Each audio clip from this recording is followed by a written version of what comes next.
Okay. Okay, let's do it.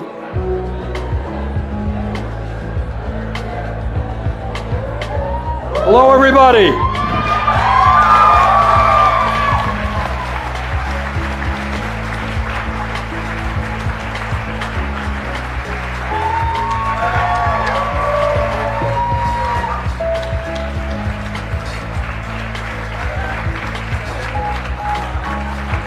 Where am I? Here? This one? Okay. All right. Crisis number one is over. We know where we're sitting. That's good. All right. Thank you all very much. We're going to go on in a minute or so. What we are trying to do tonight is be part of a revolution in terms of the need to transform our energy system away from fossil fuel and to not only save the planet, but create millions of good-paying jobs in the process. So we got some great panelists that we're going to be bringing on in a minute, and I'll explain the format in about 30 seconds when we go live. But once again, thank you all very much for being here tonight.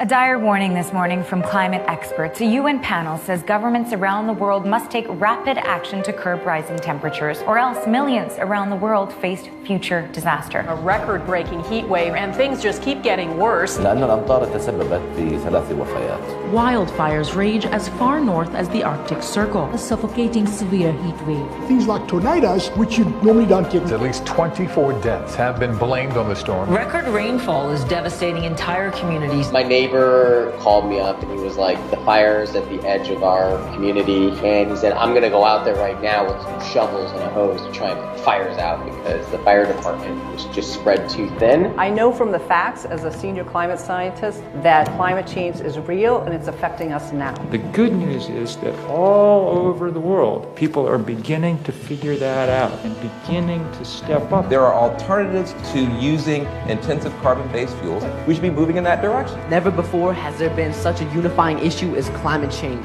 The time is now. We don't have any more time. It's all about everyday people coming together and believing in their ability to change this country. For me, that has meant plugging my voice into the legal and the justice system to hold our government accountable. I'm willing to go to prison for this planet, and I'm willing to go again and again and again until I see some results, until we all see a better world. The hope is in the resistance. Who will stand with me now for mine and future generations to inherit a healthy, just, and sustainable planet?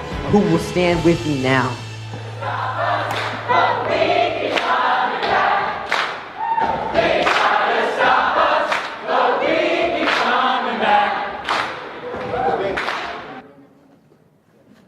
All right.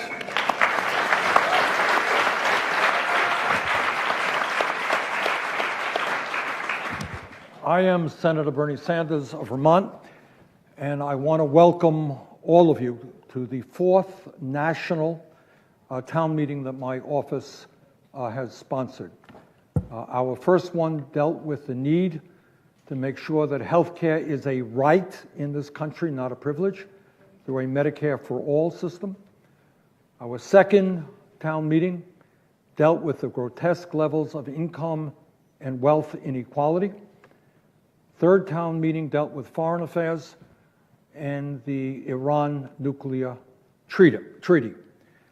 Tonight, we are dealing with what the scientific community tells us is the great crisis facing our planet and facing humanity, and that is climate change. Before I go any further, I want to thank the live audience, the folks in this room and the spillover room downstairs for being with us at the Hart office building tonight. I want to thank the panelists who have come literally from all over the world to be with us tonight. And I want to thank the progressive online media outlets who are helping us live stream this event.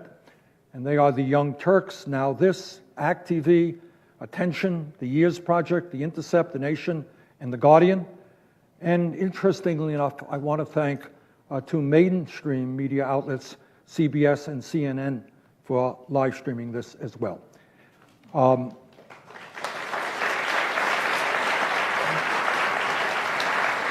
And I also want to thank the many, and I hope I'm not leaving out any, but many environmental organizations for helping us get the word out about this event, and that includes Greenpeace, 350.org, Sunrise Movement, Earth Guardians, Green for All, the Dream Corps, People Demanding Action, and Friends of the Earth. And finally, I want to thank all of you all over the country and, in fact, throughout the world who understand that it is absolutely imperative that we get our act together on this issue and that countries throughout the world stand up and take on the fossil fuel industry and transform our energy system away from fossil fuel. Let me just say a word about tonight, and I should mention that unlike commercial television, this event is not sponsored by ExxonMobil.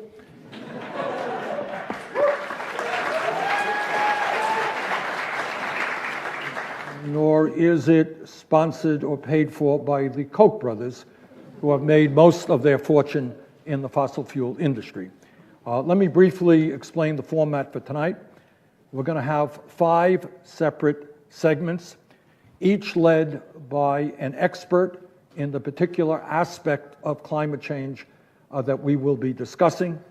And let me mention their names now and thank them very much for being with us. And I will formally introduce them during their part of the discussion. And these expert panelists are Dr. Brenda Eckersell, Shotezcatl Martinez, Alexandria Ocasio-Cortez, Mayor Dale Ross of Georgetown, Texas, and Dr. Kamala Bausch. These expert panelists will be questioned by our ongoing panel, who you're seeing right here in front of you, and they'll be here throughout the evening. And that panel consists of 3 individuals who have spent much of their lives in the fight against climate change and in the fight for environmental justice. And they are Bill McKibben, who is not only an outstanding author, who has written some of the most important books ever written on climate change, but he is an extraordinary international organizer and one of the co-founders of 350.org. We also have up here tonight Shailene Woodley, who is an award-winning actress who has devoted much of her adult life to environmental activism and is also on the board of Our Revolution. And lastly, we have with us somebody who I think many of you know. Van Jones is a political commentator on CNN and has long been an environmental activist who served as President Obama's special advisor for green jobs and is the author of several best-selling books on climate action.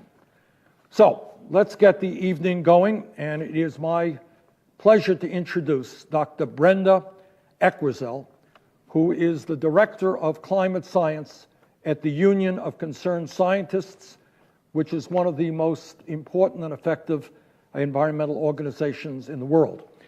She is a co-author of the recently released Federal Climate Change Report and the chapter which dealt with economic costs due to climate impacts.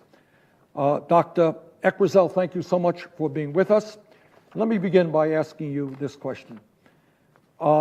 President Trump has indicated on many occasions that he does not believe that climate change is caused by human activity, and he does not believe that climate change is a threat to our planet.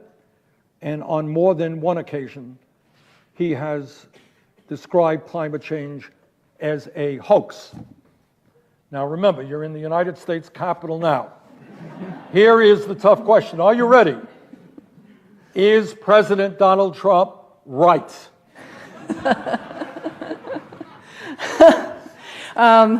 I can say that 97% of scientists agree that climate change is real. It's primarily due to us, and scientists and engineers and many other folks have plenty of solutions. We're ready to roll up our sleeves and fix this problem. So you are suggesting that the President of the United States may not be right on his assertion. I don't want to put words in your mouth. Thank you. Thank you. All right, let me start off with a question. I want everybody to jump in. You worked on the recent Intergovernmental Panel on Climate Change report. Can you give us the major takeaways from that report? Absolutely. The main finding of the fourth National Climate Assessment is that climate change is not some problem in the distant future. It is here, it is now, and it's happening in every part of the country.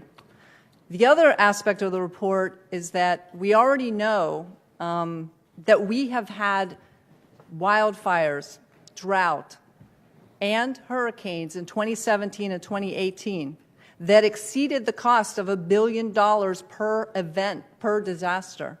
And some far exceeded those costs. For example, by $90 billion, $50 billion, and $125 billion for Hurricane Maria, Irma, and Harvey. So it's no surprise that in our chapter of the National Climate Assessment, we find that if carbon emissions continue unabated, that the U.S. could endure annual costs of over $100 billion in some sectors. However, if we did go on a low emissions pathway, we could reduce those damages to the U.S. by nearly half in the labor sector and by nearly 60% in the extreme heat mortality sector. Well, first of all, many thanks for being here. You know, I had the privilege just before we came of getting to sit down with 8 or 9 of the people who survived the fires in near Chico, in Paradise and Magalia and those other towns there in Butte County. That's what's happened at 1 degree Celsius global temperature rise. We're on path, even if people meet their Paris targets, for 3 or 3.5 degrees of temperature rise.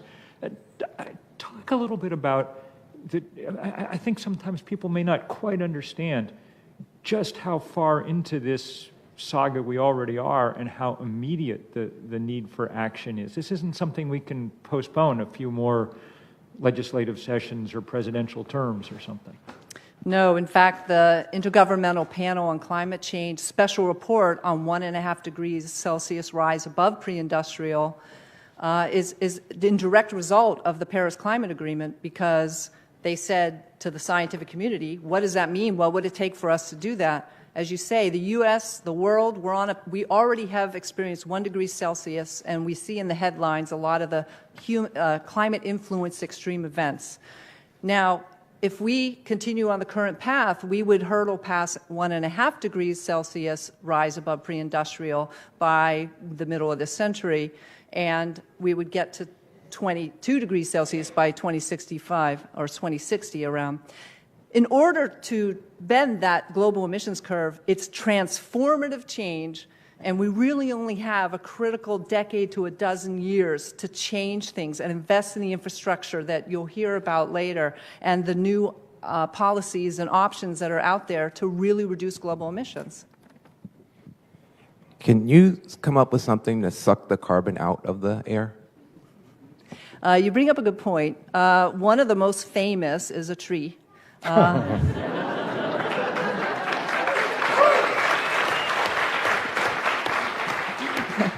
As scientists and engineers, we have not done better than photosynthesis. And there's a lot of good blue carbon that's called out there. It's, you go out there on our coastal waterways and we can see offshore the seagrass, in many places around the world, mangroves, a lot of good carbon storage. However, what that special report tells us, that if we go past 1.5 degrees and we go to 2 degrees Celsius, that's a big difference in sea level rise.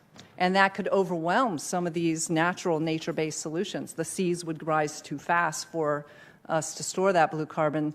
So, for example, the difference between a 1.5 degree C world and a 2 degree C world would mean about 4 inches of sea level. And that would expose, it may not sound like much, 1.5 to 2 degrees, but in terms of people around the world, that report estimates you would expose 10 million more people to sea level rise influence consequences. Shailene, do you want to jump in? I would just comment on the point of nature healing nature, and I feel like that's a bit of the dialogue when we talk about climate change that isn't often present.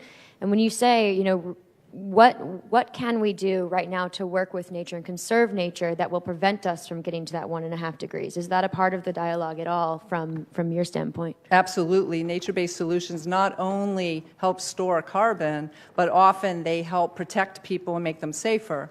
The fact that wetlands in Louisiana used to be far offshore, and when storms and hurricanes would come, they would protect them. But now its sea level rise has eroded so much that now when a Hurricane Katrina hits, it's so close, and the storm surge is really devastating to Gulf Coast communities and many shoreline communities. Let me ask you this. I mean, we're all familiar with the horror, the absolute horror that took place in California. We are aware of the acidification of the ocean. We're aware of rising sea levels. We're aware of the increase in extreme weather disturbances. If Donald Trump and the fossil fuel industry wins this debate, tell us what the planet looks like in 20 or 30 years. So we really start seeing things happen after about 2030, our choices.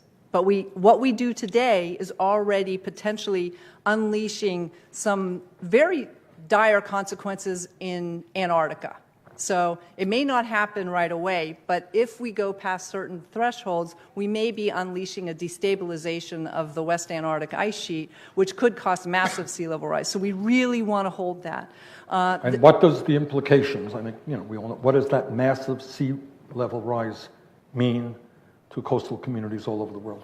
Most people live near the coasts around the world, and that means many of our cultural heritage cherished sites, people would have to, many places would be inundated if that dire consequence It means happened. communities where millions of people live will be underwater and not, and in terms of national security issues, it means mass migrations of people, does it not?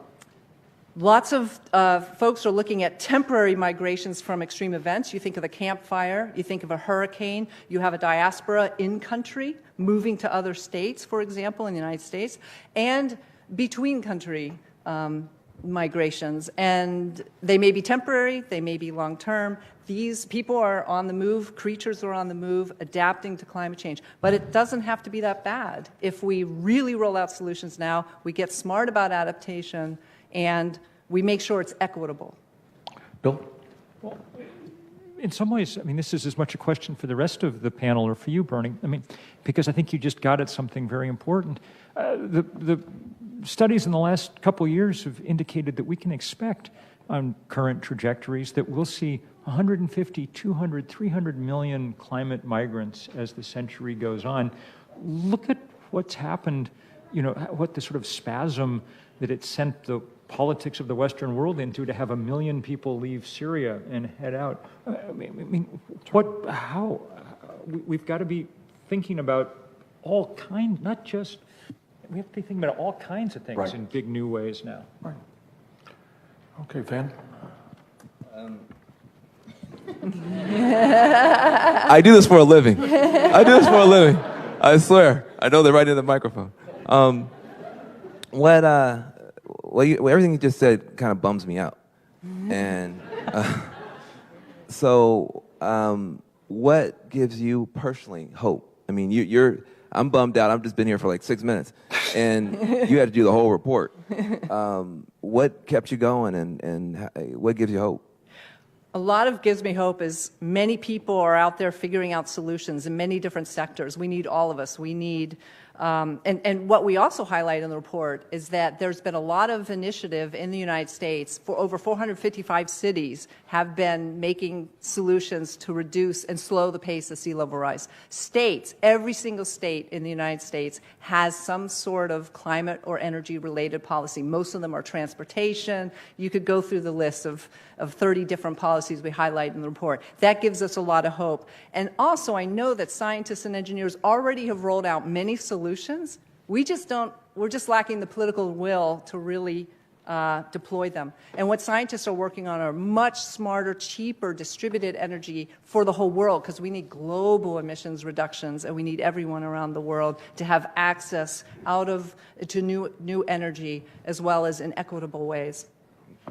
Shailene, do you want to jump in? We're running out of time for this segment. Yeah, I just wanted to say, from your standpoint, what can someone who's watching this at home right now do to help, if they feel activated by this conversation and by the things that you've said, what can you offer them?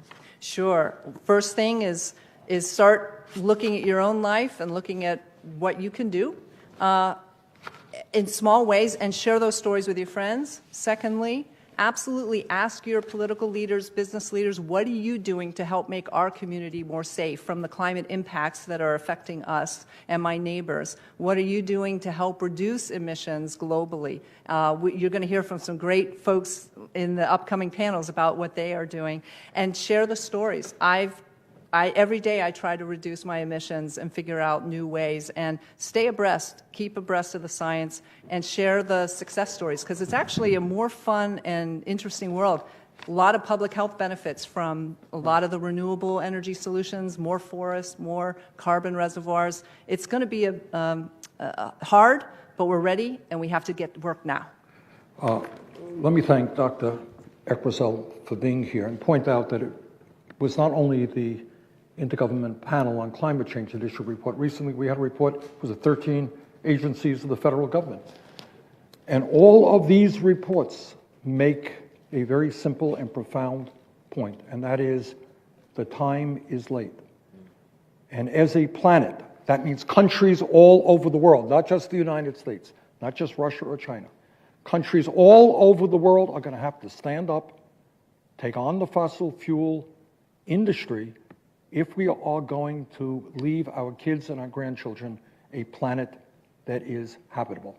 This is a crisis situation. It is unprecedented, and we've got to act in an unprecedented way. Doctor, thank you so much for all that you're doing. Thank you for your leadership.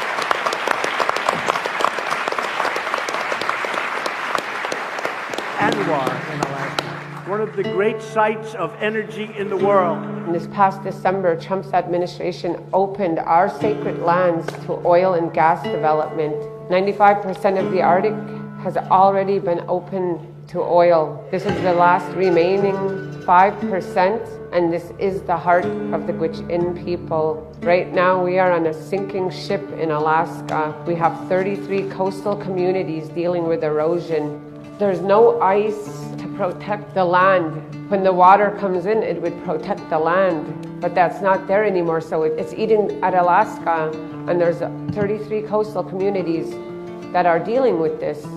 There's 2 communities that do have to leave. They have to move their communities. We have ticks, something I didn't even know what ticks were. Our animals have sores on them, and we still live off of them, so it's scary and it's concerning. The seismic testing that they're doing, they are going to be bringing in 53 90,000-pound vehicles into our sacred land.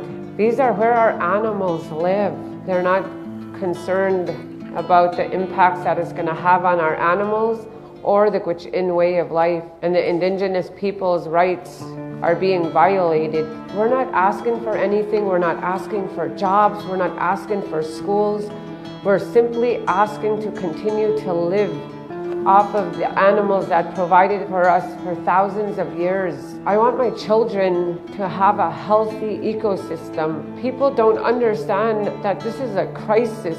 This is a humanitarian crisis, and we need to start speaking up for our children. Thank you.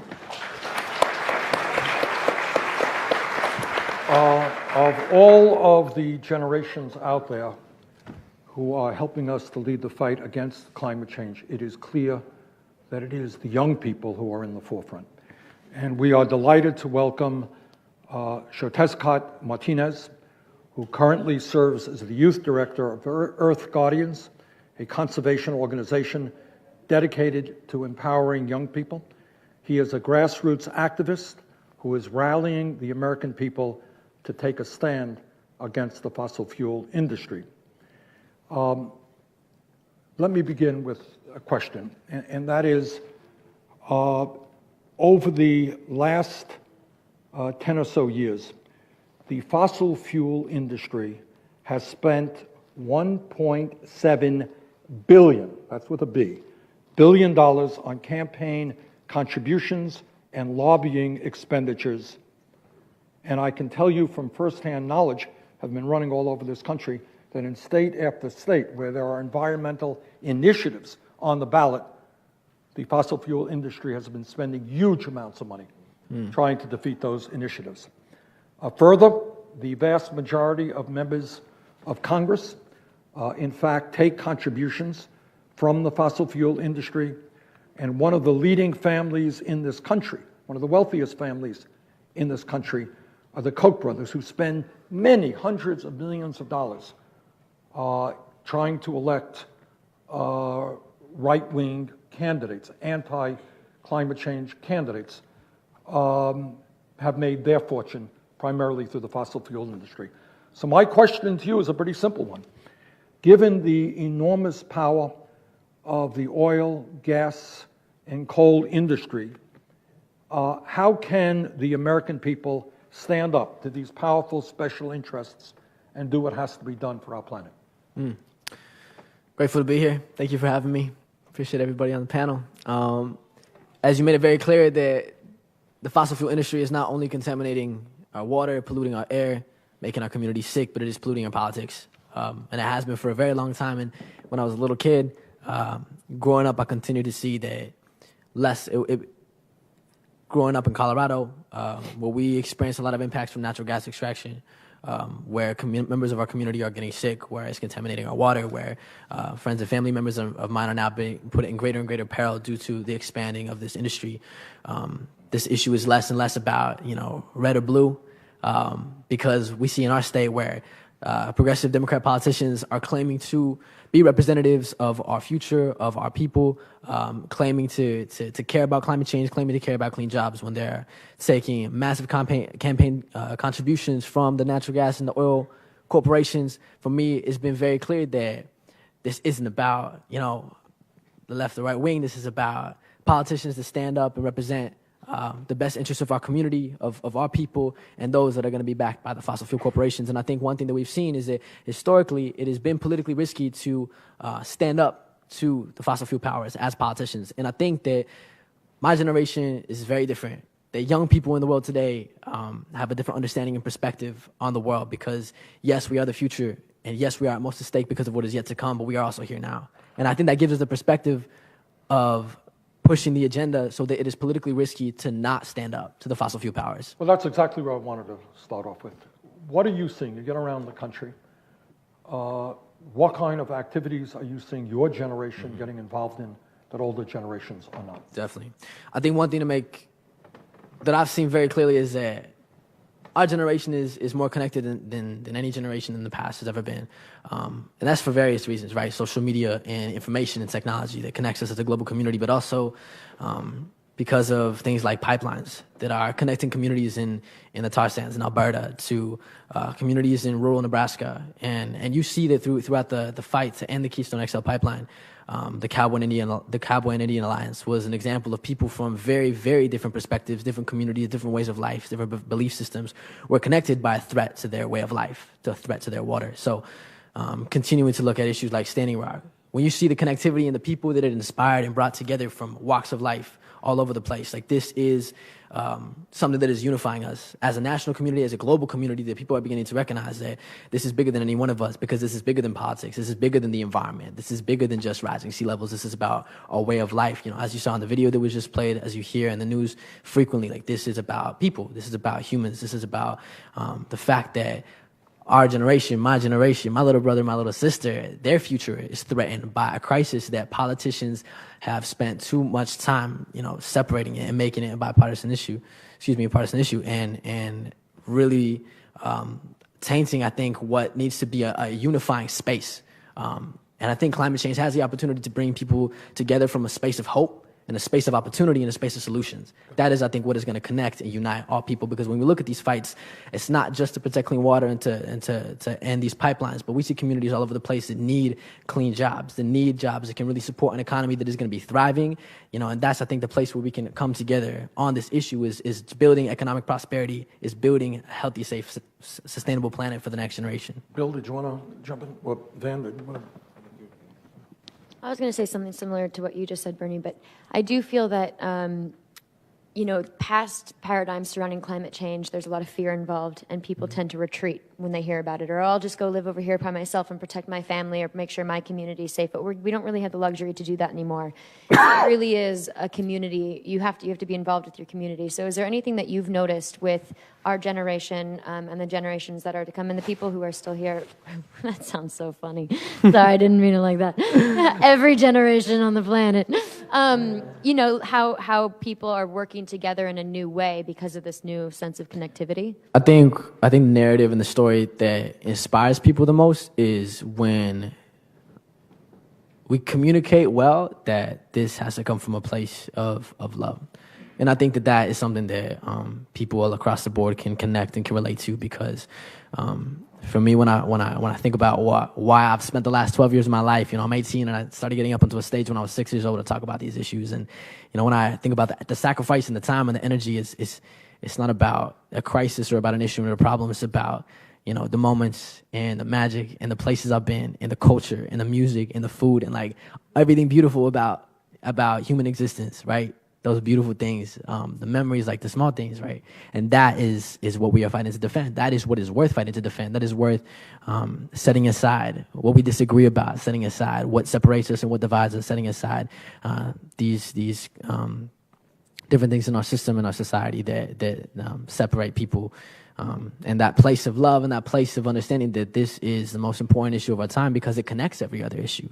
You know, if you care about gender equality, you know, some of the most recent studies, including Paul Hawken in The Drawdown, was talking about how one of the best ways to address our climate crisis was to educate women and advocate for their reproductive rights. That's a direct line of intersection between these two movements, because climate change is that thing, is that umbrella crisis, that it is more than what we have ever successfully communicated it to be. Let me speak to the older people here. All right? Let me see how you communicate with these. All right, let's see. Okay. Bill? Well, I completely get fear and hope and love, all those good things. Mm-hmm. But I think sometimes I channel my inner Bernie and just get pissed off too. And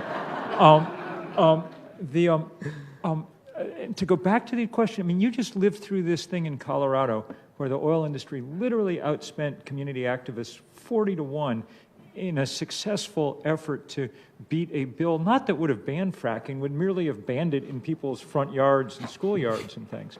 40-1, they spent $40 million. One of the things that the Sunrise Movement has done so well is try to get politicians on the hook. Are you going to take money from the fossil fuel industry or are you not? Do you think, I mean, next time an election comes around, do you think this is an issue that moves young people? Do you think if they look at two politicians and one of them has some money that came in from Exxon and the other doesn't, that that's going to make a real difference in how people vote? I definitely think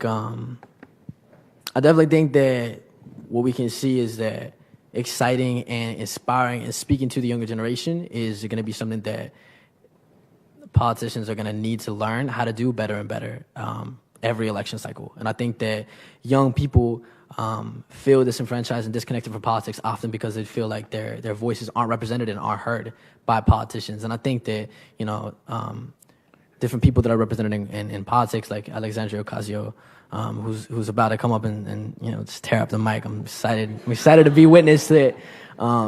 Is that there's this level of relatability and connectivity that we see there, and I think part of that is, yes, we love politicians that speak to us, but at the same time, there's that accountability measure that needs to be held for all politicians, regardless of how good their game is. We have to hold them accountable, and I think that this pledge to not take money from fossil fuels is huge, because my community, we have former Governor Hickenlooper. He claims to drink fracking fluid. He sued municipalities that tried to take local efforts and measures to ban fracking. We were outspent, as you said, by the fossil fuel industry, 40-1. And this is a continuous cycle where people are fighting. People are on the grounds. You see indigenous pipeline movements across the nation, from Line 3 to Bayou Bridge, that people are standing up and fighting back. And so we need that political willpower, as was stated previously in the evening, like that political willpower. And that's, I think, a place in which people and the constituents and the voters, especially the young ones, I think are going to play a significant role in holding every politician that comes into office from here on out accountable. Dan? You said you're 18? Mm-hmm. I just voted, first time. Just first time voter? First time voter? Yeah. I've known you since you were in single digits. And it's just unbelievable to watch you become who you're becoming. The one thing about you that I've always marveled at is that you talk about politics, but that's really not your thing. You've always been an artist. And I think that we're in a time when the politicians and the business leaders and the military, like the military can't keep us safe from climate change. The politicians can't pass a bill. Most business models eat up jobs, give jobs to robots, not people, hurt the planet. So the people who we usually look to, normal times, politicians, business leaders, generals, they can't help. And it seems to me that the help is going to come from unlikely places.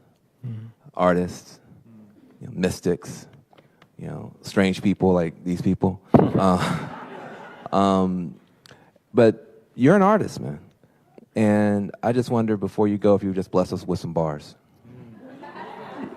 Y'all down? Bernie, you down? All right. Throughout history, I think the great artists that have represented the times have been the ones that have been champions of the people, from Bob Marley to Tupac to John Lennon, So we paving the way. Our generation of artists, we're bringing that fire as well. So I love to share. I'm a hip hop artist. I'm an MC as well.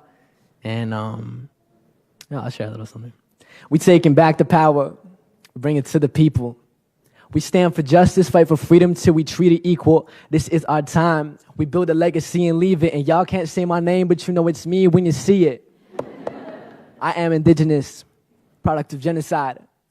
Colonization stole my past, but I refuse to hide. Never alone, though we hungry like a pack of wolves, howling at the moon, indigos running through the woods, tired of bureaucracy, sick of broken democracy, stories of the end, fulfilling sinister prophecies, we overthrowing kingdoms, ready to break free from leaders that lead with barrels of oil that be leaking, and leadership's a beacon, we leading ships to freedom, state of emergency, wake up people that be sleeping, we strike a match, light a flame, you can set the world afire.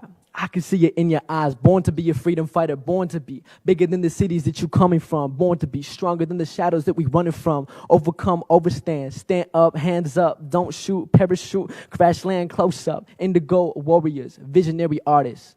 It's time to take this power back and finish what we started, because nothing they can do will stop the waves that we've been making. This is the roots of revolution. It's the power that we taking. Thank you.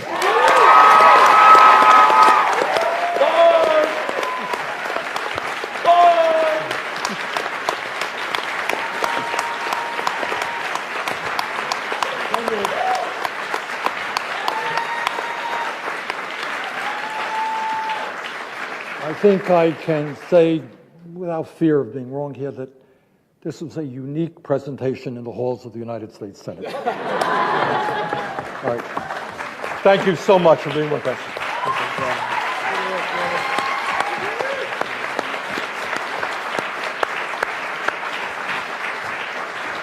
My name is Marcella. I'm 21 years old and I was born and raised in South Florida. And growing up, dealing with hurricanes was a regular occurrence for me and my family. I remember being really little and feeling afraid because sometimes my dad would have to work during the storm. But it wasn't until my family moved to Fort Lauderdale, Florida that I really became closely acquainted with the devastating impacts of sea level rise. We moved somewhere that's sometimes called the Venice of America, and it's well known for its beautiful waterways and coast. My family was lucky enough to live just 1 block away from the beach. But when we moved, I started to notice that every time a storm would hit, the street in front of my apartment would flood. And sometimes it would flood even when it wasn't raining. Local businesses would have to put out sandbags to stop the water from coming into the shores. My parents would have to move the cars up to higher ground for parking. And it was this weird dystopia where regular people were being forced to become experts in the ocean's tidal patterns and sea level rise. On really bad days, the entrance to my apartment building would be blocked off from flooding. And at the time, I didn't know that any of this had to do with something called global climate change or sea level rise.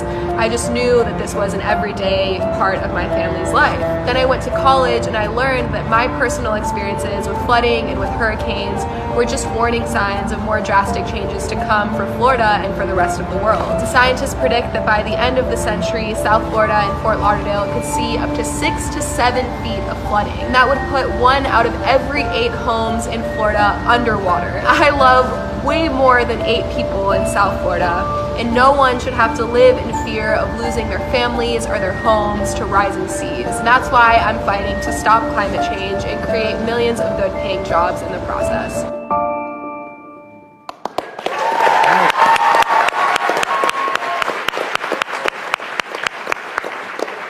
Our next guest is someone who I suspect does not need much of an introduction. Alexandria Ocasio-Cortez.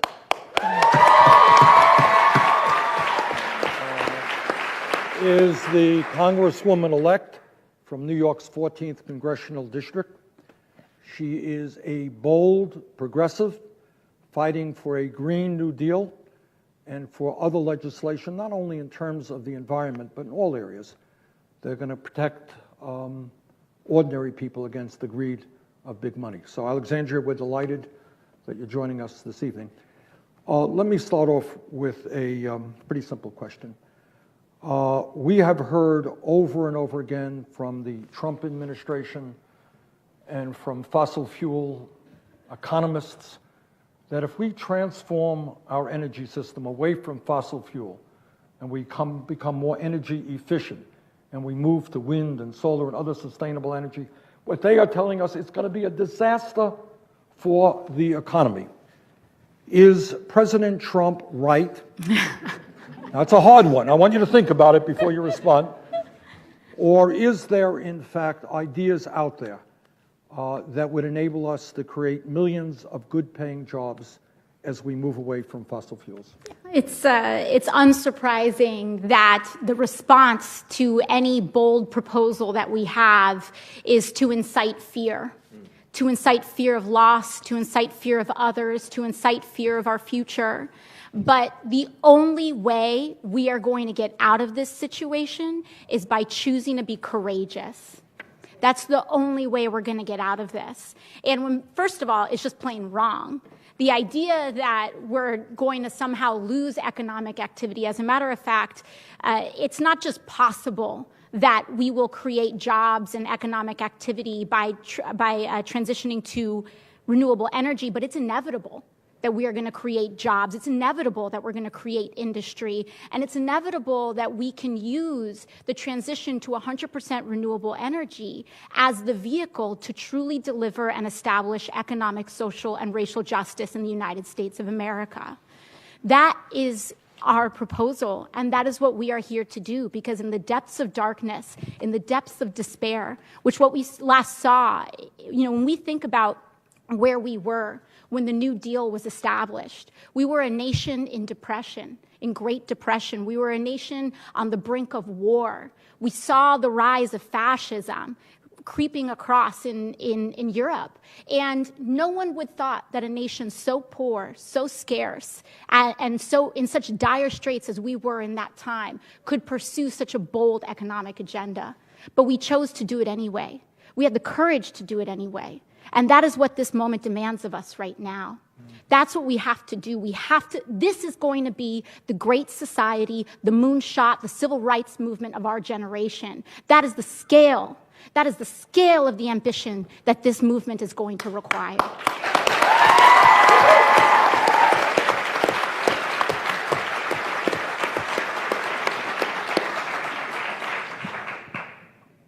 How do we, I think what we all understand is that we're fighting for the future of the planet. But what Alexandria is talking about is that not only can we effectively combat climate change, but in the process, we can do good economics and create millions of good-paying jobs here and throughout the world. Alexandria, go into some detail. Yeah, absolutely. And it's important to also talk about the fact that this is not just an economic solution, is that this is the mechanism through which we can really deliver justice to communities that have been underserved. The water in Flint is still dirty. The water in Flint is still dirty.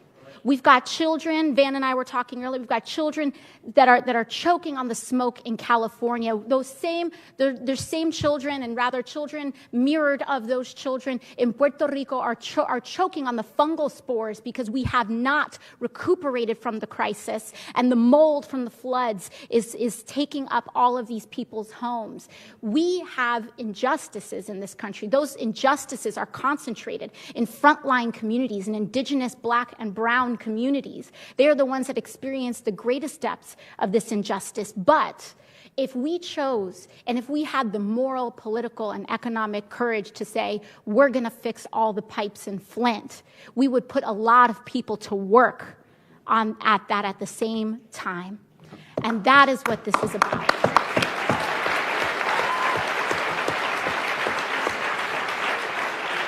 Van should ask the first question here, because Van literally wrote the book 10 years ago on the kind of green collar economy and green jobs and things. Van? Well, first of all, it just brings tears to your eyes to hear you. It's just unbelievable. And, Bill and Bernie, myself, and a bunch of other people here, we tried to take this hill in 2008. A big part of Obama's agenda was essentially the Green New Deal. I had a job in the White House to try to implement it. Right wing came after me. I had to resign under fire. Then they came after Bill, and we couldn't get it done. But I think you're going to get it done. And we're going to get it done. We're going to get it done. So rather than talk about my book, The Green Collar Economy, I have a two-part question. One is about you, and the other is about your generation. Where did you come from? Why did you run for office? You told me that you went to a protest, and as a result, something happened. Can you just talk about that? Yeah, I first started considering running from Congress. I know a lot of people want to run from Congress. I first started thinking about running for Congress actually at Standing Rock in North Dakota and South Dakota. And it was really from that crucible of activism where I saw people putting their lives on the line and Native peoples putting everything they had on the line, not just for themselves, not just so that this country can honor the treaties that we have made, but for the entire water supply for the Midwest United States, that they're putting everything on the line for others, for people that they have never met and never known, but they did know that children were out there drinking that water, going to drink that water. And when I saw that, I knew that I had to do something more. And, it wasn't even planned to be this way, but I guess it's kind of a poetry of history of sorts, that's where I started. And then the very first week, young people at Sunrise came up and asked me to join them in protest and to take that protest to the halls of Congress. And it's what needs to be done in this moment.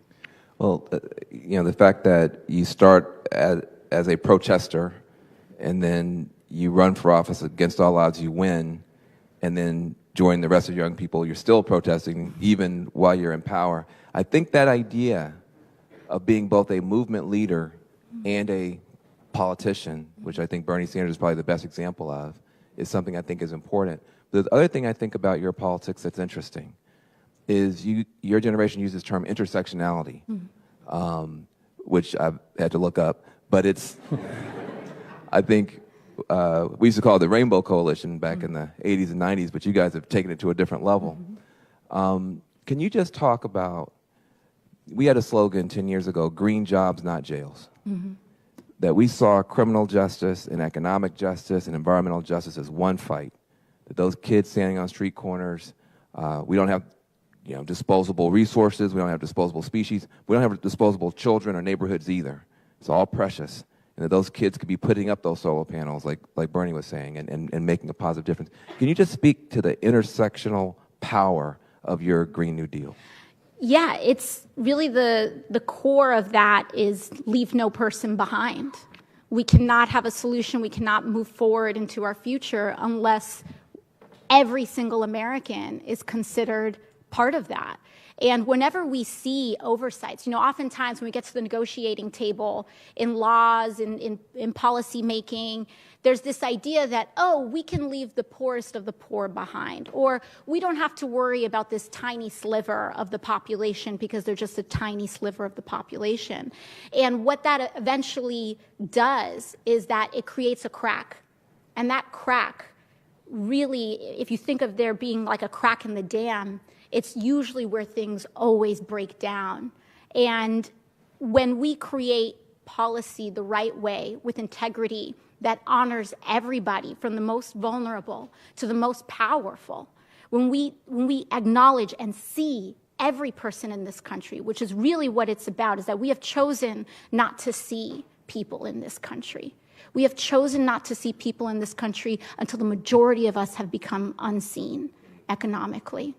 Working people are not seen in the halls of Congress. Working people are not seen in policy making until we realize that the majority of Americans are working or working poor. And we are not seen. And it's time for us to be seen. Shailene and Bill comment. You use the word, which I absolutely agree with, is that millions of people out there are suffering, they're in pain, turn on the TV, they're not seen. Your observations on how media covers the pain that working people feel?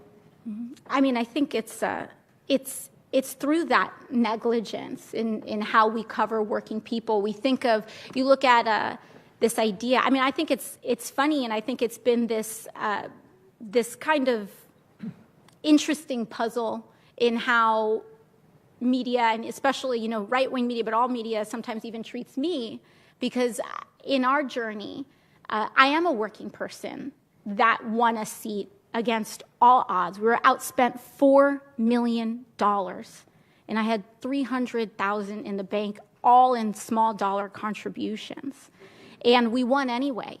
And people didn't know what to say. People didn't know how to react. They say, "Oh, she was just a bartender." Never mind the fact that I had experience in policy making, that I was an educational organizer.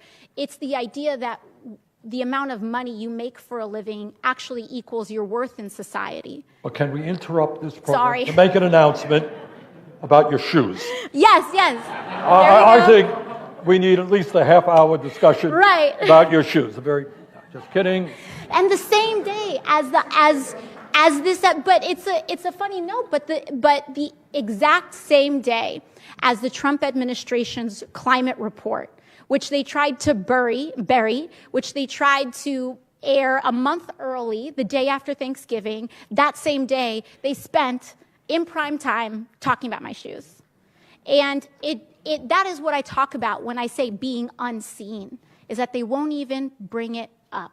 They don't bring up the percentage of Americans that make less than $40,000 or $50,000 a year. They don't bring up the fact that we have amassed some of the largest amounts of wealth in American history, but we have never seen so many people struggling and living paycheck to paycheck in the way that we are today. Okay, Bill, Shailene? Just to bring it back to jobs and opportunity, people who are currently working in coal mines or people who are currently working in jobs that are, we talk about replacing or offering new opportunity. I have a family member who's a coal miner, and he isn't against the reality of climate change. He isn't against renewables, but it's more, how am I supposed to feed myself as this transition happens? How do you speak on that? Great because question. There's so Very much fear in important that. question. Yes. It's real. And for folks who are interested in learning more about this whole movement, I suggest when we talk about transition, we talk about just transitions. Transitions to renewable energy that also provide justice to all communities that are impacted, whether they are people that need to leave their homes on the shores of Puerto Rico, whether they are coal miners that feel like they may be transitioned out of a job. We need to have a just transition. That includes fully funding the pensions that all of these coal miners are due, of which they are being stripped. That means that we need to truly provide for those that are younger in their careers, truly provide educational opportunities in order for them to transition to renewable energy jobs as well. And, right there, there's an amazing environmental activist out in West Virginia. Her name's Paula Jean Swearingen. She actually ran for Senate this year. And she says, if another country came in and bombed our mountains and poisoned our water, we would go to war. And we cannot allow that level of disrespect of our people and of our land to continue. And again, when it comes to the economics of it, we can put so many people to work. We need to refit so many pipes. We need to relay roads. We need to rebuild schools. We need to invent technology that's never even been invented yet. There is no shortage of work to do, but we need to decide to do it. We need to say, we're going to do it. Bill? Well, first of all, just thank you so much. You've done the thing that politicians at their very best do, which is seize a moment when it appears. And the sight of you joining the Sunrise Movement young people in the Speaker's office to say time for change was a galvanizing moment. It took this fall, when we've had these one disaster after another and one huge report after another, and made them politically real in a sense, and so such gratitude. As we go forward with this Green New Deal, as I understand it, so I want to sort of just ask you sort of a little bit about the mechanics of things going forward. As I understand it, the plan is to have a committee and then take till 2020 to sort of figure out with a lot of input where we're going. So over the last 10 or 12 years, climate movements learned a lot of lessons about climate justice. In the Midwest, people have learned about how important stopping eminent domain for private gain would be. Across North America, we've learned how important tribal sovereignty is to these fights. Over and over and over, we've learned that a key lesson is not just to say we're going to do green jobs, it's going to say we have to stop new fossil fuel infrastructure, because if we keep digging the hole deeper at the same time that we're digging out of it, we never get out of it. So what's the sort of mechanism in your mind over the next couple of years for people to take those lessons and those concerns and help make them into this policy that maybe after the 2020 elections we'll be able to really do something with? Absolutely. Well, the good news is that we're not starting from scratch. There's so many people like Van, like Senator Merkley, who had established the select committee when he was in the House, a previous select committee. There's a lot of legislation that has been drafted to already start addressing some of these smaller issues, just transitions in coal, whether it's our energy infrastructure, whether it's battery, when we're looking at battery grids and so on.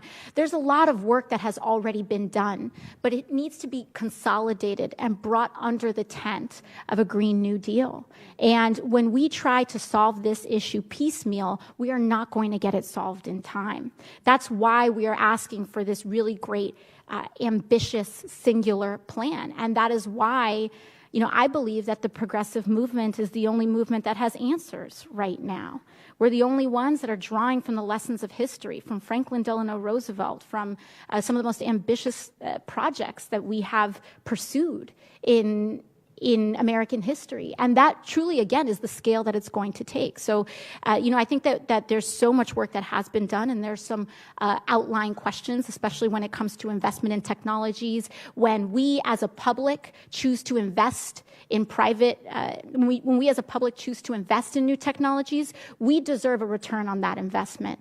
And for far too long, we gave money to Tesla, we gave money to a ton of people, and we got no return on our investment that the public made in creating technologies. And it's about time that we get our due, because it's the public that funded and financed a lot of innovative technologies, and that's another, thing Let me to go. just jump in, and thanks so much for being with us. In the next few weeks and months, very important decisions are going to be made in the House and in the Senate.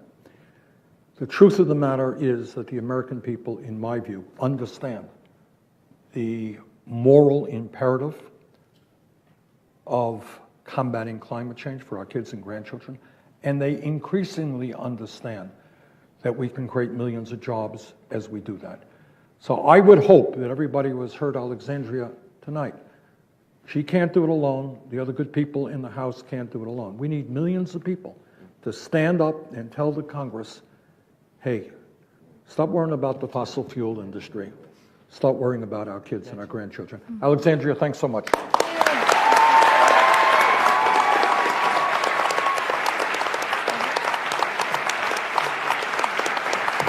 first few weeks after the hurricane, we were down and we were still down. I've seen a lot of hurricanes How can I get up here without? but not like Maria. You know, Bernie? Tens of thousands of homes have been damaged or completely destroyed. Kids are not in school. You have no electricity. All the world scientists agree what happened. They all agree that the storms are worse because of climate change. Y el huracán María realmente lo volvió lo que era un problema humanitario crítico en casi una catástrofe humanitaria en la que 200,000 personas se han ido.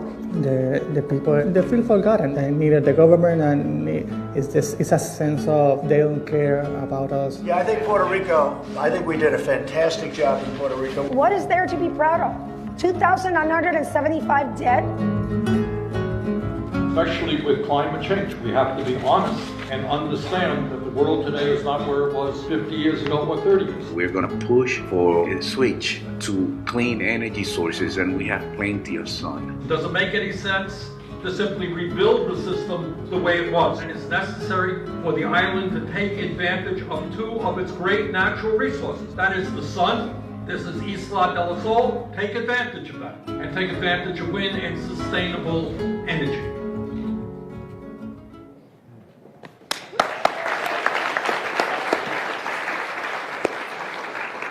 And now I am very proud to tell everybody how bipartisan we are.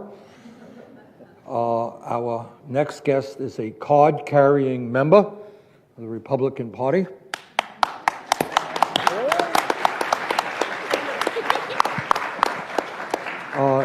And he is Mayor Dale Ross of Georgetown, Texas, a community of some 70,000 residents.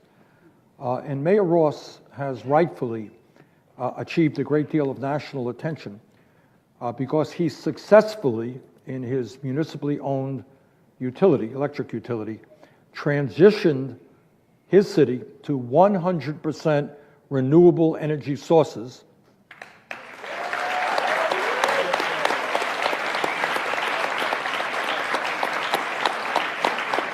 And I think one of the points we want to make tonight, and Mayor Ross will speak to it, is obviously the main issue is saving the planet. Nothing more important than that. But we are also talking about the ability to create millions of jobs. And in my view, and I think Mayor Ross will talk to this, over a period of time, we have the capability of lowering utility costs in America. All over this country, people every month, they get their utility bill and they pull their hair out, all right? Sick and tired of rising utility costs. And I think we have the opportunity as we transition away from fossil fuel to stabilize and lower that. Mayor Ross, thank you so much for you and your wife, Mickey, to be here with us tonight. So let me ask you this question. Your city, as I understand it, now has 100% renewable energy sources. That's right? true. And I would imagine that having moved away from fossil fuel, the electric bills in your community are soaring, and everyone is beating down the halls of City Hall in order to get you to go back to fossil fuels. Am I right? You are absolutely wrong. Oh, okay. Glad to hear that. No, the critics, I would hope that that's the case, but that's not what we did. We made our decision based on the facts. We went based on where the facts would be, and so what we wanted to do is achieve two things. One, we wanted to eliminate volatility in the short-term markets. Two, we wanted to have a electricity source that we could mitigate regulatory and governmental risk. And so when you have wind and solar, which are renewables and it's clean energy, there's not a whole lot that the federal government can screw up for you or the state government because there's not a whole lot to regulate. And what we were able to do is we were able to sign contracts for 20 and 25 years that our kilowatt per hour price does not increase over the terms of the 20 and 25-year contract. So if you assume normal inflation at 1.5% to 2%, what are we going to be looking at in 10 years? I think our rates will be considerably lower than those in surrounding communities. All right. So listen up, America. You may believe in climate change, you may not. But what this Republican mayor is telling you is if you want affordable electric bills, think hard about moving to sustainable energy. Okay, who wants to start it off? Dan? First of all, it's only recently that people would be shocked to hear this coming from a Republican. As a guy that ran for president in 2008, he said climate change was real, caused by humans, cap and trade would fix it, it'd create millions of jobs. I miss that guy every day. His name's John McCain. John McCain ran as a climate champion and a climate hawk in your party just 10 years ago. It's the only thing that Obama and McCain never fought about because they both agreed.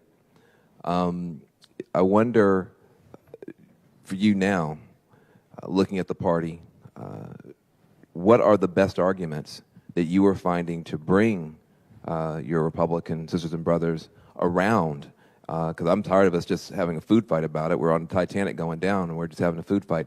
What arguments work for this new Republican Party? Yeah, I think the best argument is you have to be a fact-based decision maker.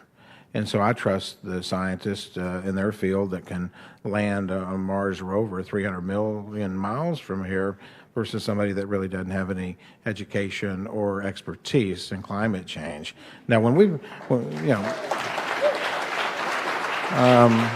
I think you leave it to the subject matter experts, okay? And I think if you're going to run for office, you need to make that argument that not only is renewable energy good economically, it's good for environment as well. Because I've always said if you win the economic argument, you're going to win the environmental argument by default. And I think the greatest hope is when you look out here and you see this audience and you see these young people, this is the future that I see. And with their help, we can get folks elected to office that knows that there can be both environmental benefits and economic benefits to going renewable energy. And I think you'll see the tide is changing. And let me tell you why the tide is changing.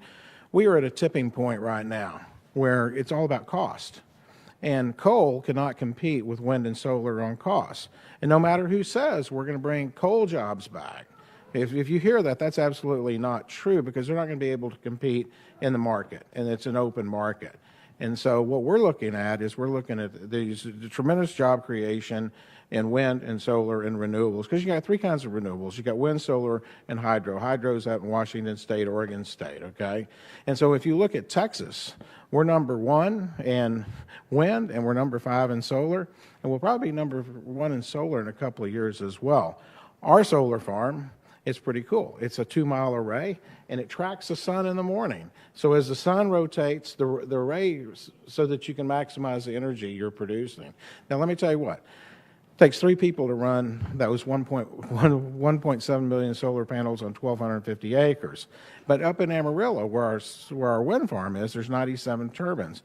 And those guys do maintenance day one, and it takes them 30 days to get to turbine number 97. And the vast majority of the folks up there on that wind farm, they were in the oil patch. And they like this. It's better pay, it's cleaner work. And like a guy told me, he says, hey, I'm 35, I'm going to retire as a technician out here because I really like my work, and it's going to be there, I think, forever. Incredible. Have you found that you've had many conversations with various politicians across the country and other cities as well, using you as an example and asking questions on how they can emulate what you've created? Yeah, there's a city north of Dallas called Denton. And we're the first city in the state of Texas to be 100% renewable, currently the largest in the country. They're going to be the second in the state of Texas. And our folks in our utility have been working with them. And they understand the economics and they understand the long-term certainty. And they're going to go down that path just like we have. And I will say this, and Van and I were out in Hollywood. Yeah, I'm in Hollywood. Yeah. I've been in 4 movies last year, okay? Gore, Redford, Ross, you hear all that. And so, Shailene, now you got some competition here. You didn't know that. I'm just saying. But we were out there, and we gave a presentation, and I get back to Georgetown, and this is where there's green and green energy on the economic development side. I get a phone call from a billionaire who saw our presentation, and he says, I need to meet with you because he believes in rewarding cities that have really good environmental policies, and he's authorized me to spend up to $50 million in your city. And so I'm not going to name his name because we're currently figuring out a way to spend his $50 million. If we get in a bind, we're going to ask my wife, Mickey, how to spend $50 million, and we will have that figured out in, 2 weeks, I'm guessing. And so not only is it the right thing to do, it's economically the right thing to do, and it's the future because, you get into the moral and ethical discussion right now, and don't we have an obligation to leave the planet better for our kids and grandkids and great-grandkids? And we have the ability to do that. You just have to have bold visionary leaders who you elect to make that happen with y'all's help. So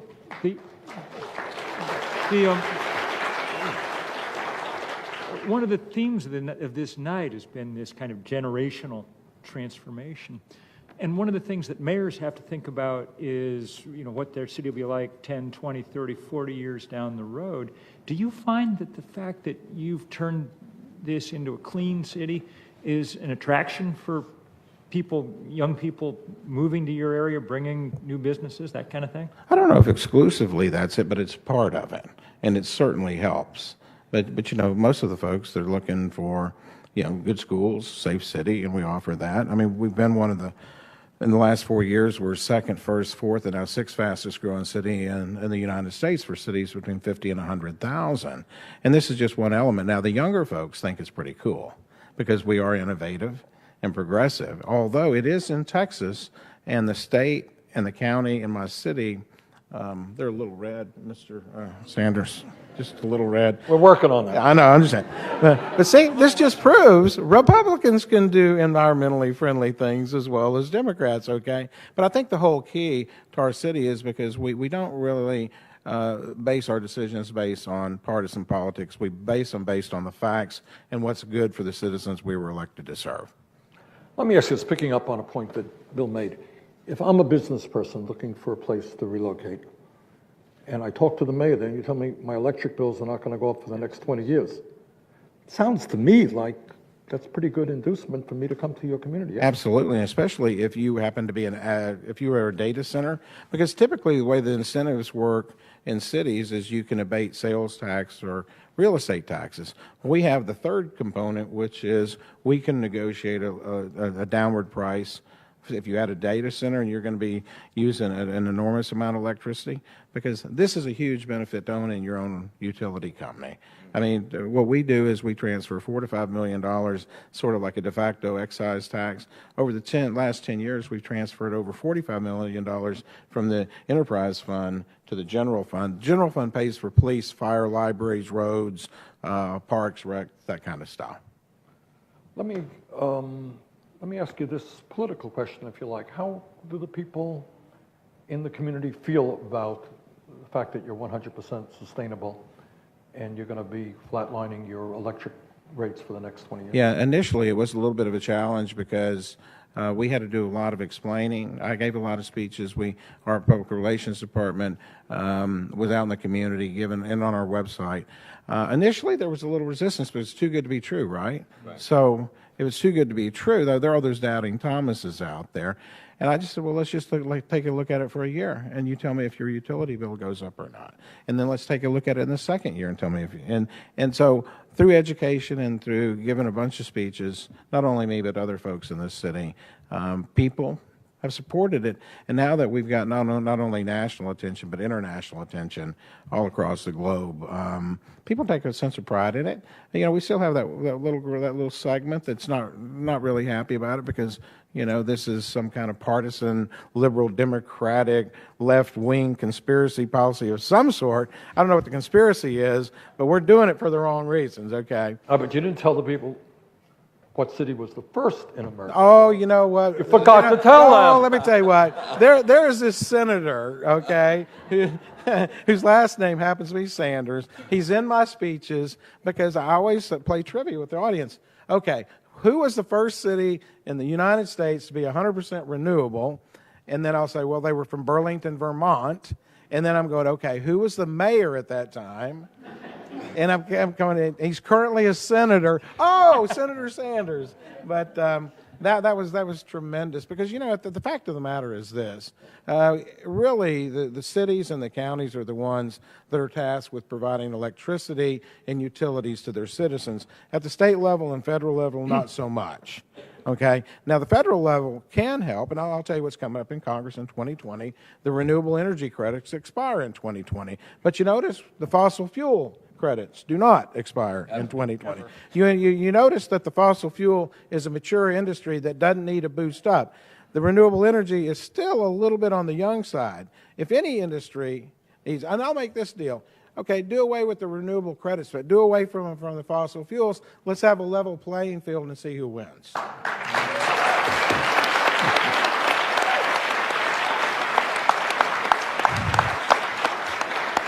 Other questions? You know, you said, I'm from Tennessee, you're from Texas, so I grew up in a red state. I noticed your wife has that beautiful cross. You mentioned doubting Thomas. Is there a spiritual dimension to this? Is there, and you talked about politics, you talked about economics, but I get the suspicion that it may be deeper than that for you. And I just wonder if you'd speak to that. I think it is. I mean, I think we have a duty and obligation to leave the world better than we found it, okay? And I think if you look in the Bible, there's all kinds of points made about being a servant and having a servant's heart. And if I can just change the world just this much before, hopefully, I go northbound, then I think it will be a life well lived. And I think that's what we can expect. I hopefully, when I'm dead and gone, the poets will write poems, and the songsters people in Georgetown will be singing songs and odes about me when I'm gone, or maybe just put a little statue somewhere. But in all seriousness, it's all about leaving something better than you found it. And I think we're on the path in Georgetown to making that happen. All right. Mayor Dale Ross, thank you so much. Thank you, sir. Appreciate it.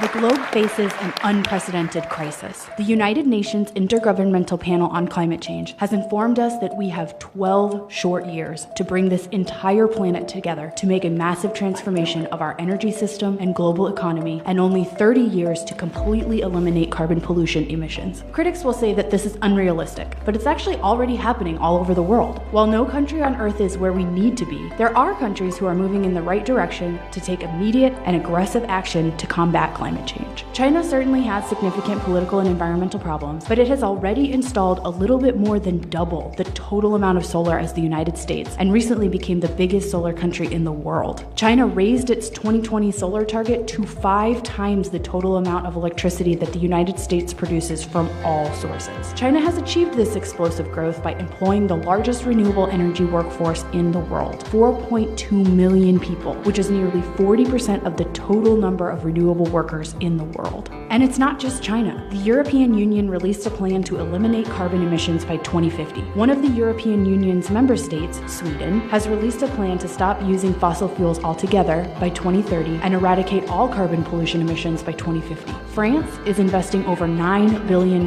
per year to triple its onshore wind power capacity and multiply its solar power generation 5-fold by 2030. In 2017, Brazil and India joined China to account for 63% of the world's renewable energy investments, around $143 billion. India is now producing the cheapest electricity in the world through solar and wind plants. This is a pivotal moment for the United States. We cannot continue to abandon our fellow humans all over the globe. We must lead the fight to cut carbon pollution emissions and create millions of jobs.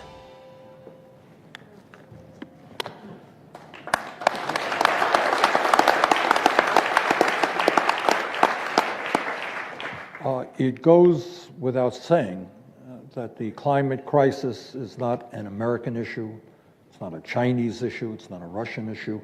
This is an issue that is going to impact every country on the planet. And it is absolutely imperative that we figure out ways to bring the world together, maybe instead of fighting wars against each other, but in a sense to stand together to combat climate change. Our last panelist of the evening is Dr. Camilla Bausch, who is the director of the Ecologic Institute in Berlin, Germany. We thank you so much for coming over.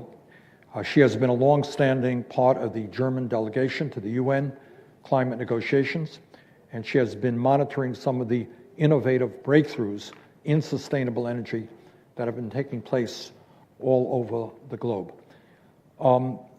Dr. Bausch, clearly there are some bright spots in terms of breakthroughs in sustainable energy. We're producing energy in many parts of the world that are far less expensive than was previously the case. We're creating jobs in doing that.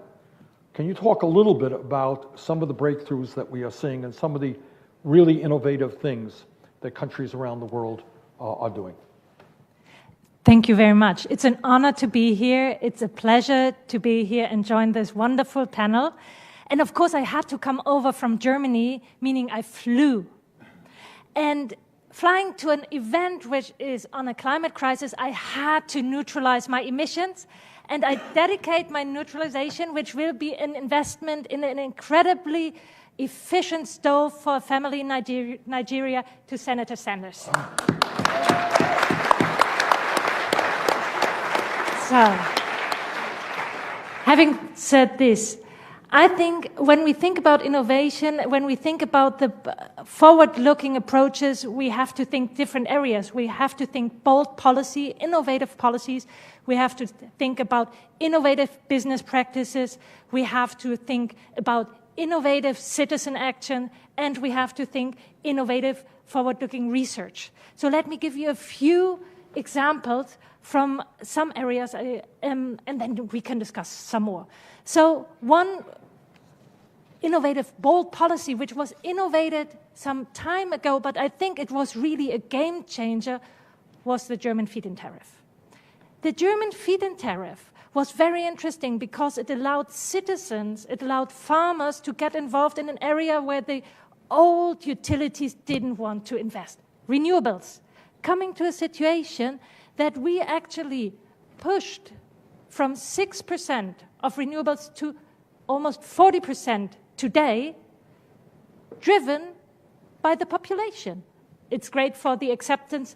That was innovative, and that actually was a model which spread.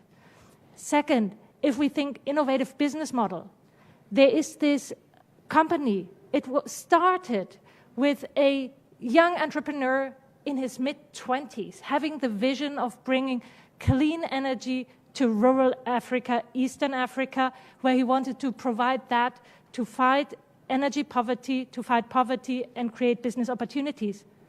And he went there using the plummeting prices and cost of renewable photovoltaics, and he used digitalization. And in combination, he attracted more than $100 million of investment dollars. He has now and it's not even 10 years in, 700 employees in 12 countries and provides 600,000 people with clean energy, wanting to expand that to 20 million in 2023. And with this kind of spirit, I think he could do it. Third, innovative approach. I mean, you could also look to the biggest lithium-ion battery ever now installed in Australia. That is a Tesla battery, and it's giving great ancillary services, meaning stabilizing services to the grid in a context where we have a lot of renewables maybe needing that. So that is innovation, but I want to look more to Chile. You can look all over the world. That's the nice thing. To Chile, they are innovative in that way that they turn around their policy. They were heavily coal and gas dependent, and then they had kind of a energy security dip when the imported gas wasn't delivered anymore. That's kind of painful. So they figured they have to change strategy, and they found they have a desert. Deserts are good for solar.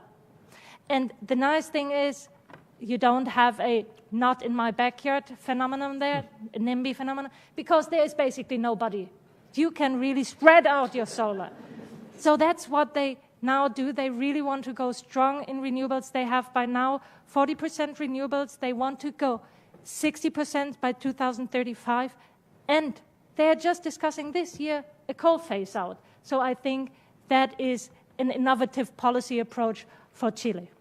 Let me begin the discussion by asking you, if we had sane leadership in the United States and around the world, if we were able to take on the power of the fossil fuel industry, from an energy point of view, what would the world look like? I want to see that world. I think it would look like very different, but I think we have to say we all have to become a bit saner than we are today. That means, how do we consume? What do we drive? So I think it's a back and forth between the people and the policymakers. Who do we vote for? So I think it's a back and forth. And in this future situation, let's think of a city, because I think it's very different if you're in a rural area or if you're in a city's area, the solutions are different. But if you think city, for example, our concept of mobility will be very different than today. It's more about how do I get from here to there and less about my car, my parking lot, my.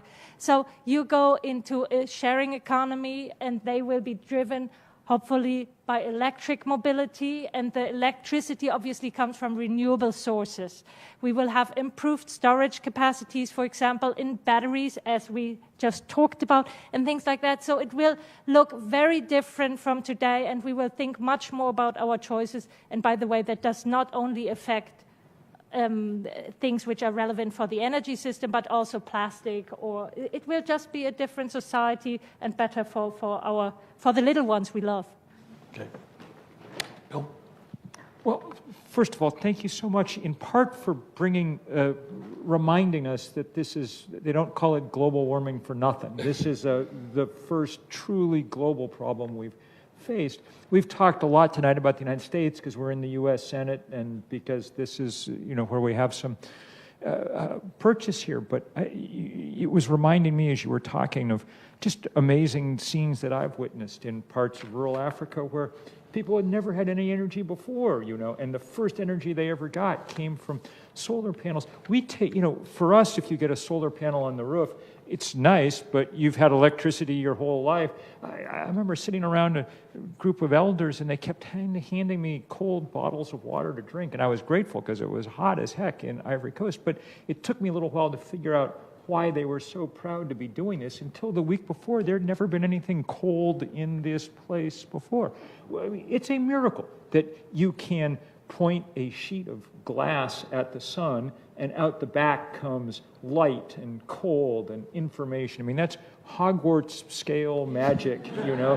And the fact that that we're not jumping on it as with everything we have is a sign of our own, well, I think mostly of the short-sightedness of the fossil fuel industry, which is why I was also glad that you talked about the Energiewende and the feed-in tariff and things.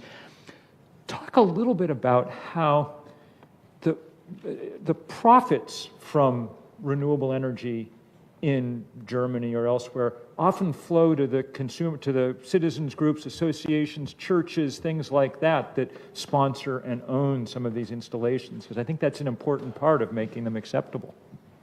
So first of all, the nice thing of the Energiewende in Germany is the citizens' involvement, the community involvement. So obviously they had different kind of choices they could make, either hand out the land and then allow them and get some rent on it, or even build themselves. So the models differed, but in any case, there were communities who said, okay, we tender the land or we tender the opportunity to build, and then you grant us a certain margin of your profit. And with that, they were able to finance, for example, the kindergarten or similar things. And overall, I think also the job creation in this decentralized system also helped the community. Overall, more than 300,000 jobs were created in Germany in the renewable sector. And if a farmer built on his own area, the windmill or so, he got the profit just for himself.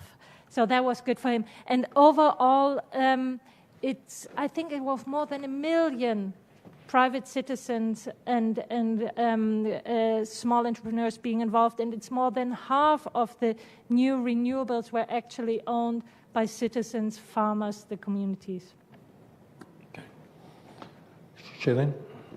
Just a small question about public perception and what you've witnessed, you know, in your country, and how that shifted because of what was created and what is being created.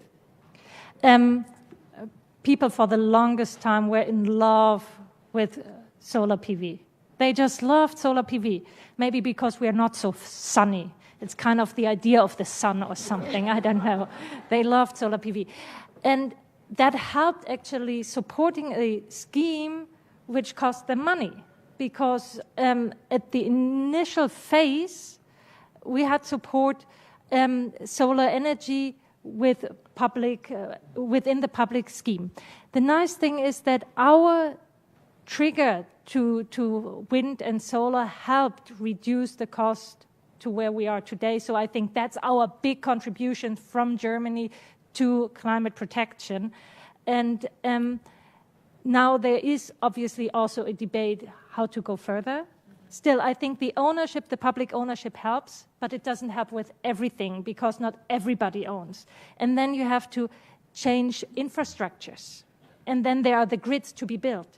And then you have public debates over where the grid to go. And so it doesn't come without challenges, I must admit. And some people say we want to have tourism, others say we want to have offshore wind farms. So how do you combine this? Can you combine this? I think the important thing is there to have the community be involved, be heard, and find a solution. Maybe it doesn't fit with everybody, and we have to think about the common good we are working towards, but involve them, let them be heard, and make it as good as it can be with the goal you have in mind. Ben? You seem pumped. So that's good, because we started off kind of bummed, and now it's just getting better and better, and you're kind of like global light bulb. So I think that's good. I also just want to brag a little bit that we are fighting here in the U.S. We did get beat in Washington State. The bad guys put in a bunch of money. Washington State beat us there, beat us in Colorado. But in Portland, the Coalition of Communities of Color got together and got everybody lined up, and they were able to pass a ballot measure to take $30 million from big box stores and put that into creating green jobs and solar panels and that type of stuff. Portland also dreams of the sun, apparently, just like the folks in Berlin. And it's a real victory. And it's a victory based on people coming together across different lines. And as like Alexandra was saying, nobody got left out. Nobody got thrown under the bus, and they were able to win. And I think one of the things that we forget is that this is cool stuff. I mean, the people who are doing this here and around the world are cool people. Having, a big fight, but also having a good time. Sometimes getting a chance to win. Sometimes getting a chance to meet famous movie stars. This is not a bad night for me. So, can you talk a little bit about there's a politics of joy that I think is just below the surface in terms of public perception. Because you were at Standing Rock. Standing Rock created a whole boom of love and joy, and you seem to be a part of that. Can you just talk a little bit about this is a community of awesome, weird, wonderful people around the world that and the door's open, anybody can join? Coming from a research institute, I feel honored to be awesome, weird, and what was the third thing? Wild. Anyway, I can tell you about a few moments of joy I had. And then you have the dips in between. So one moment of joy was in 2007. Why was that? We were in Bali. And Bali, we were negotiating in the UN climate negotiations. Where do we go towards a next international agreement? It was about, do we get a mandate to negotiate our future in this setting? And it was a very, very difficult negotiation also with the US, very difficult. And at the end, we got the deal. We called it Bollywood because just, like in a good Hollywood movie, just before the end, we thought, oh God, it's going to crash. And then we actually got it. And that was Bollywood. So that was a happy moment. But then you saw 2 years later when we wanted to sign the deal, and actually a lot had happened to bring the issue to the heads of state level. More than 100 heads of state came. And we had Copenhagen. The negotiations didn't come out as we wanted to. But then, just a few years later, a happy moment again, the Paris Agreement. So that is now the framework we as a world want to work under, work within, work towards. The Paris Agreement, meaning a global effort, a common global effort toward climate protection and adaptation in a solidarity system. So, and I could talk on, but I don't have time. Let me ask you this, as somebody who, has an understanding of what's going on the planet. Do you perceive that there is a growing sense of urgency about the need for a very aggressive response to climate change? Are these reports that you've been a part of making people in countries aware that, if we're going to save our country and this planet, we have to move very quickly and boldly? Are you sensing some of that? I think that we are starting to feel a lot of the impacts of a rising temperature. You see the coral reefs, you see the storms, you see the droughts. I talk to people in Germany who tell me in the forests that the German oak will actually have difficult times, and they are asking themselves what to plant today to harvest in 100 years, because we're going to have weather like in Spain, which might be nice, in some respect, but anyway, not good for our trees. So I think that just makes it very immediate that we are living in a changing climate and that we have to react. That doesn't mirror yet in the action we need, but I think it's building up, and the good thing is, if you look at investments, 70% of the new capacity installed in 2017, 70% was renewable. And most of the money goes to renewables, outpacing both nuclear and coal. So I think they're good signs. Let me do this, because we're going to have to wrap up pretty soon. But Van, and I want everybody... I just want to say I'm a part of a group called Green for All. Not green for some, but greenforall.org. And part of our mission, our mandate is to say that, solar panels don't put themselves up. Wind turbines don't manufacture themselves. New forests don't plant themselves. Everything that's good for the planet is a job, it's a contract, it's a business opportunity for somebody. So we can't fight pollution and poverty at the same time by taking the people who most need work and giving them a chance to do the work that most needs to get done, repowering the country and the world in a clean and green way. And I just, wanted to point that out, that there's something can happen globally that we can learn from each other and we can help each other. And, the folks in the so-called slums and the folks in the so-called hood and the folks in the villages and the townships or whatever, that we all pretty much have the same problem. And we also, I think, have the same solution. And I just wanted to brag on Green for All and appreciate you. Shailene, parting thoughts about maybe what you learned tonight or what your thoughts are for the future? Yeah, I mean, I kind of want to echo what you said about joy and about hope. And, it's so easy to to feel so much fear when we talk about climate change because there is a lot of fear that is present. But there is so much work that is already being done and so many people who are activated, and being here and knowing that, however many people are streaming this online. And I guess I'm constantly in rooms in my world, in my industry, where people are now starting to talk about climate change, where 3 years ago when I would mention it, nobody had wanted to listen, or nobody had questions to ask. And now people are eager and curious to learn. And what Alexandria said about courage, we're starting to see that more and more with this movement, because we're starting to see people go, wait, if we don't have a planet, nothing else matters. None of these other movements matter. Everything that I'm a part of doesn't matter. So I just feel very joyful right now, and I feel very excited, and we have a lot of work to do, but knowing that we're all going to do it together is just, it's amazing.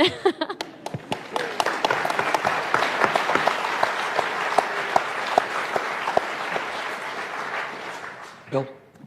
Well, look, I wrote the first book about climate change 30 years ago, so I've had as long a time as almost anybody on the planet to think about this and deal with it.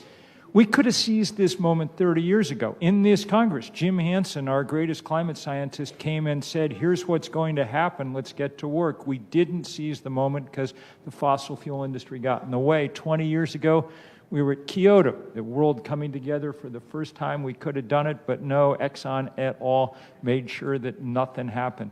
10 years ago at Copenhagen, we could have used, as you said, Dr. Bausch, could have seized the moment there and nothing happened.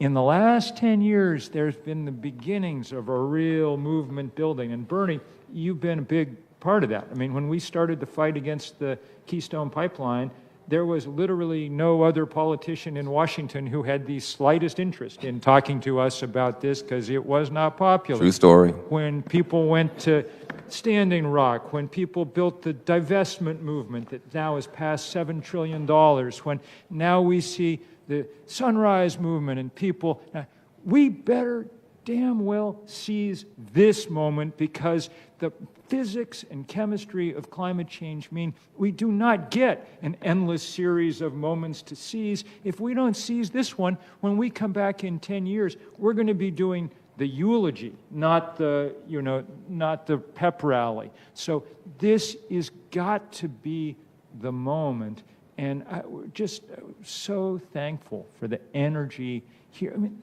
I was asking Van earlier how many people watch CNN on a given night. Maybe on a good night, 700,000. We've got way more than that tuned into Climate News Network tonight, watching millions of people watching this around the country.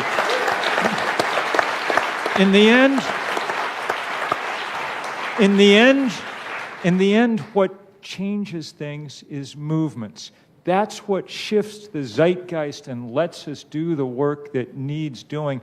We won this argument 25 years ago. The science was entirely clear. The argument was over. But the fight, so far, we've lost, because fights are about power and money. And now we've got to bring that power ourselves. And tonight's a big part of that. So thank you, Senator Sanders, for organizing this, and thanks to everybody who's out there doing this work day in, day out.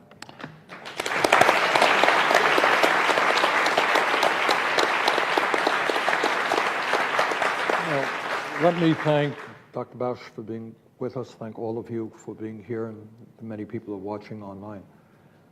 Look, we are living in a moment in history that has never existed before. The best minds in the world are telling us literally that we have 12 years, which is no time at all, to get our act together if we are going to leave our kids and grandchildren with a planet that is healthy and habitable. That's the bad news.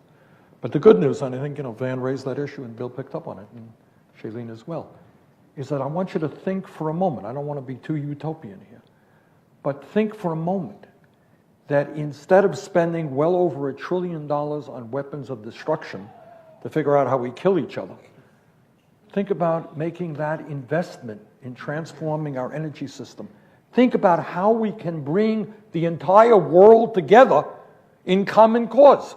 We're all in this together. You're in China, you're in Iran, you're in Saudi Arabia, you're in the United States. We are all in this together. And our job is to be bold, to think very big, and to go forward in a moral struggle that says that we will protect the well-being of my 7 grandchildren and all the children of the world. Thank you all very much for being with us tonight.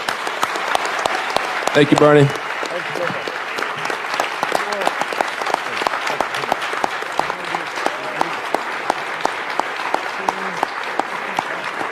Van, take care.